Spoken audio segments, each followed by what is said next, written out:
All right, joining me right now with more on what Donald Trump needs to do tonight, as well as Hillary Clinton, we have from the LIBRE Initiative, Rachel Campos-Duffy, conservative commentator Gina Loudon, Fox News contributor Leslie Marshall, and Jonah Goldberg, the senior editor for the National Review. Good to see all of you guys. I'm going to start there with Rachel because here you are, a mother of 8 kids. That still blows me away. You're a Donald Trump supporter.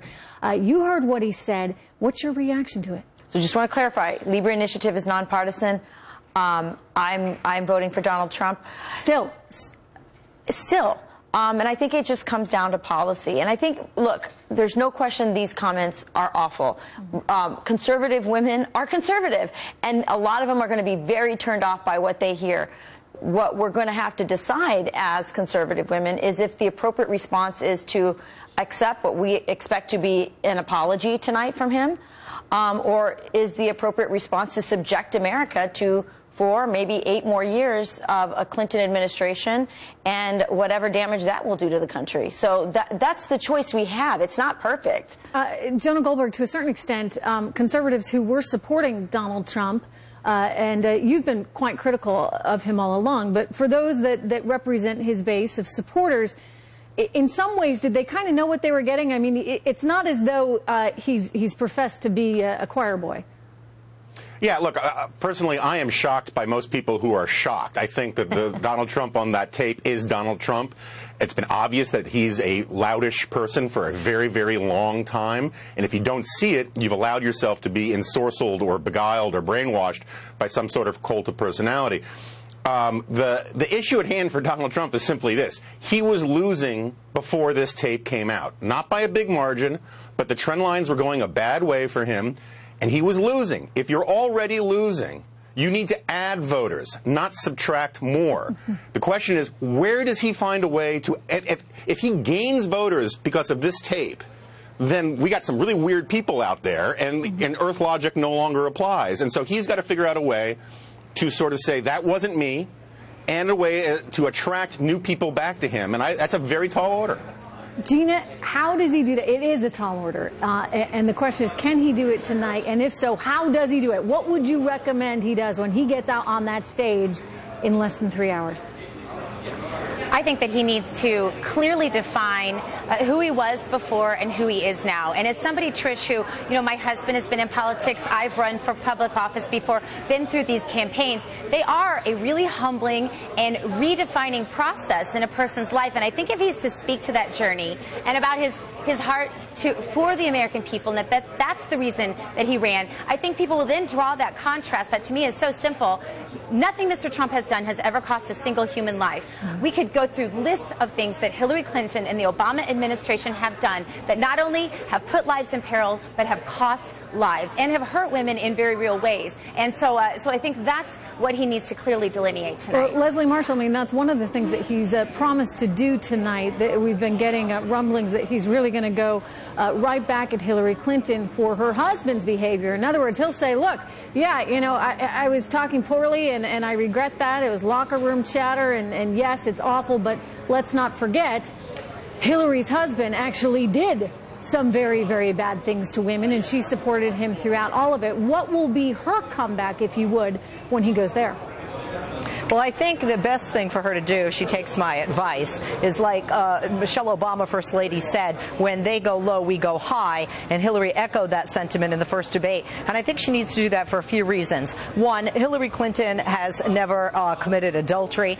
Both Donald Trump and Bill Clinton have. 2, Hillary is running for office, not her husband. That speaks very large to the voters, especially young female voters. And in addition to that, we now have tapes where Donald Trump has said negative things about both Paula Jones and Monica Lewinsky. I don't think it helps Donald Trump at all, not just with female voters, but overall, like Jonah said, he's going down. That's going to, I think, bring him even deeper, and he will be doomed if he does that, because I think she will be professional, presidential, calm, and I think sometimes when you have more dignity than getting down to that, get in the mud with that person, you win the argument. Dignity is important. You know, last time around, at that last debate, the first one, Jonah, he found himself going down these rabbit holes over and over and over again, where he wasn't talking about politics. He was just trying to field insults from Hillary Clinton. All it took, seemingly, was this little poke, this little jab Do you think we will see a repeat performance of that tonight, or has he been forced to really get with the program, given the criticism of the first debate and then, of course, the whole tape issue? Well, I mean, there was a lot of talk out of the Trump campaign that he was going to he was preparing, he was working hard, he learned his lesson from the first one. I don't think he's been humbled by his campaign, as we heard earlier, but he was certainly doing his homework, which he hadn't done for the first one, at least what we were told, until this tape came out. And then he abandoned debate prep to go on this Twitter tear again this morning, which I think gets us back to the problem. The regression to the mean of normal Donald Trump is someone who's very easy to bait. Hillary did not try very hard to bait him in the last one, and he's got to be distracted by all of this. And so it's possible that he'll be a much more disciplined guy, but it's certainly not the way I would bet. You know, Rachel, this is the tough thing, because you keep saying, look, you're voting for the policy. You're not voting for necessarily whoever's delivering it. And as you said, it's hard as a woman, as a mother, to look past some of these things that you said, and certainly when it comes to this tape. That said, can you trust him to deliver on the policies that you want in place for this country? I trust him more than Hillary, and that's not saying a whole lot, but I trust him more than Hillary. Here's what I think he has to do. He has to pivot. What really makes Hillary uncomfortable is not talk about Bill. What makes Hillary uncomfortable is talk about open borders, the stuff that came out in WikiLeaks. What makes her uncomfortable is talk about what her record is as a Secretary of State and what a disaster our foreign policy is. He needs to go back to those issues, because it's those issues that make politicians uncomfortable. He was the only one who was willing to go there in the primary to talk about these things. It's what put him where he is right now. He needs to go back to it. But Jonah is absolutely right. This guy is very, very thin-skinned. And it seems like she got the secret sauce. She knew exactly what to do. She pricked him, like you said, and boy, did he fall for it. So he's got to be careful tonight. I mean, because he's already in sort of a pricked state, if you would. I just don't know if he can overcome it. I don't know if, I think it's in his DNA. You're not sure. Gina, last word here to you.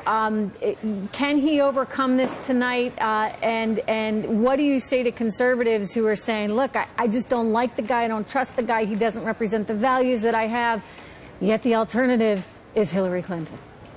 I say Supreme Court, Supreme Court, Supreme Court, and the fact that Hillary Clinton admitted in the WikiLeaks that the things that she says to the people on Wall Street, they don't need to really believe what she's saying to the American voters. So the American voters have a very clear decision. Mr. Trump has said, I won't let you down. Hillary Clinton has essentially said, I lie to the American people, and I don't have a problem with it. And so she's the one who maybe should apologize. All right, we're going to talk some more about the WikiLeaks coming up. Thank you so much. It's good to see all of you, Rachel, Gina, Leslie, and Jonah.